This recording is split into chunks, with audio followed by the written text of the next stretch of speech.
fijaos cómo cambia la cosa y cómo cambia la propia ideología de cada uno, que Víctor no lo ha dicho, pero yo le he escuchado en un vídeo decir que él dejó de votar al PSOE cuando se hizo autónomo. Esta confesión te la tengo que sacar, te tuvieron que atracar, te tuvieron que dar un palo para que abrieras los ojos. Es que al final yo tenía una transformación ideológica bastante curiosa. Yo estudié en la Facultad de Económicas de Somosaguas y al final, pues bueno, es una facultad que tiene la ideología que tiene. Yo, en cierto modo, durante muchos años, pues conviví en el mismo campus que Monedero, que Pablo Iglesias y demás. ¿Qué pasa? Pues yo me empecé ya a hacer autónomo, vi lo que era pagar impuestos y las cosas fueron cambiando. Pero fue un proceso natural, ¿no? De ver un poco cuánto pagas y decir, ¿por qué tanto? O sea, se va mucho dinero, o sea, ¿para qué trabajo? Realmente, y claro, yo empezando como pequeño autónomo, ganando muy poco dinero. Digo, es que prácticamente soy autónomo para pagar los impuestos, la cuota y demás. Y sí, fue un proceso que poquito a poco, cada vez más, fui tendiendo hacia el liberalismo y cada vez más liberal, sin lugar a dudas. ¿Qué hiciste? ¿Empezaste con la tarifa plana y luego ya fuiste Claro, subiendo? al principio 50 euros, sí, pero luego viste que va aumentando y cuando aumentan los ingresos te llega un momento en el cual dices, es que yo quiero invertir, no tengo ningún incentivo para invertir. En cambio yo aquí en Andorra es que es una maravilla, porque es que tienes todo el incentivo que puedas tener para invertir, porque las acciones, por ejemplo, no tienen impuestos. O sea, todo lo que ganes con las acciones es para ti, no tienes ningún tipo de impuesto. Con el tema de los dividendos pasa igual, los dividendos no tienen impuesto y sabes que lo máximo que vas a pagar es un 10% y un 4,5% de IVA. Con sanidad pública y educación pública, ¿cómo compites contra eso? O sea, al final, el que realmente lo vea desde una perspectiva objetiva lo entiendes, porque si realmente tú en España tuvieras un estado del bienestar que dices, pago impuestos y como puede ser en Suecia, puede ser en Dinamarca, eso tiene un retorno, un gasto público eficiente, pues dices, pues bueno, lo puedo aceptar, pero en España hay de todo menos un gasto público eficiente. Eso es, al Rubius le pasa lo mismo, también se declaró votante de Carmena, confeso, ya debe ser que nos gusta que paguen impuestos, pero cuando te toca a ti realmente y cuando lo vives ya, que paguen impuestos los demás, se critica mucho también y se penaliza la moralina de los impuestos, esto no ha cambiado y sigue estando todavía ahora con los youtubers en la mesa de todos los debates. Sí, efectivamente. Y al final yo creo que sobre todo el problema que hay en España es que hay mucha gente que, como le pasan la nómina, no mira ni siquiera cuánto le cuesta al empleador tener a ese empleado. Entonces, como me pasan la nómina y yo no sé cuántos impuestos pago realmente, pero en España se pagan muchos impuestos. Y cuando estás en Andorra es que lo ves, es que no pagas impuestos prácticamente por nada. Es que al final tú te pones a contar en España y pagas impuestos por todo, o sea, prácticamente por todo. Te mueres impuesto, estudias impuesto, consumes impuesto, donas algo impuesto, que esto es muy curioso. Aquí en Andorra tú puedes donar 1 millón de euros a una persona, no tiene ningún impuesto, no se mete el Estado ahí. Y eso que hablamos, en el caso de Andorra, no es precisamente un país liberal, es bastante conservador, proteccionista, pero hay mucha más libertad en el ámbito fiscal.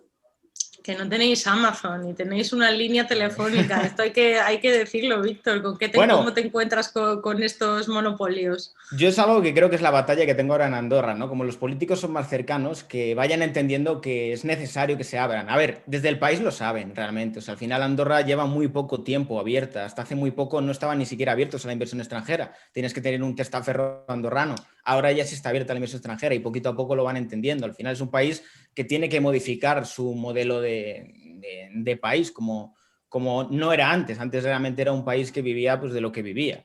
Después del caso BPA eso se acaba y tienen que empezar a atraer inversión. Yo creo que va a haber una tendencia sobre todo a convertirse en un país estilo Liechtenstein. Van poquito a poco, pero yo creo que ese es el espejo que tienen. Daniel, ¿y tú que has pagado impuestos en Reino Unido y en Estados Unidos? Víctor los está pagando ahora en Andorra. ¿Qué diferencias hay? ¿Con qué administración te has sentido más cómodo?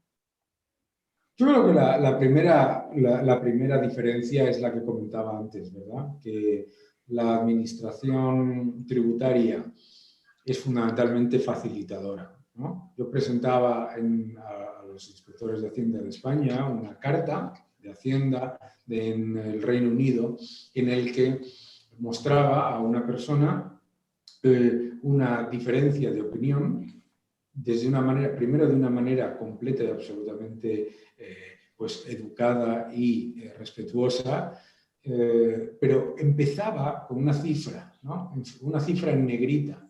Y esa cifra en negrita empezaba con la solución. Y una vez que daba la solución, daba una serie de papeles con los datos por los cuales consideraba que esa diferencia de opinión era correcta o incorrecta. Eso es lo que no te encuentras en España, desafortunadamente. Vuelvo al tema de José María Gay de Liébana contaba también pues, las enormes dificultades, ¿no?, que hay para buscar información que ni siquiera tiene que ver con el objeto de la investigación. Pero hay un elemento esencial en lo que comentaba Domingo.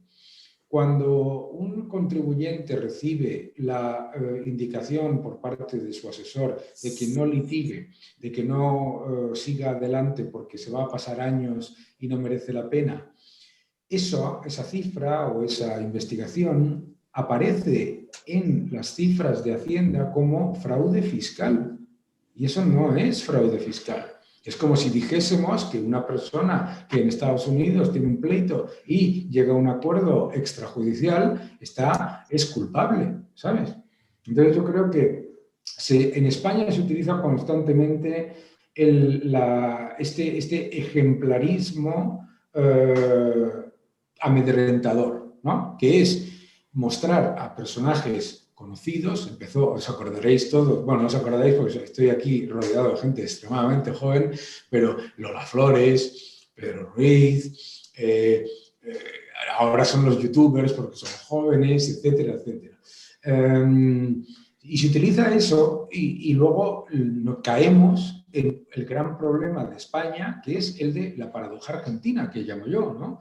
La paradoja argentina es que nosotros estamos constantemente subiendo los impuestos y siempre dicen es que recaudamos muy poco. Entonces vuelven a subir los impuestos, vuelven a recaudar muy poco. Y así ocurre esa maquinaria, entra en esa maquinaria en la que, como decía ahora Víctor, estás tributando por lo que ganas, lo que ahorras, lo que donas, lo que tienes, lo que no tienes, lo que estiman que tienes. Ojo, recordemos que en España existe una cosa que es el impuesto de sucesiones, que se calcula en base a lo que cree la administración que vale el inmueble, no a lo que vale, ¿no? Etcétera, etcétera, etcétera.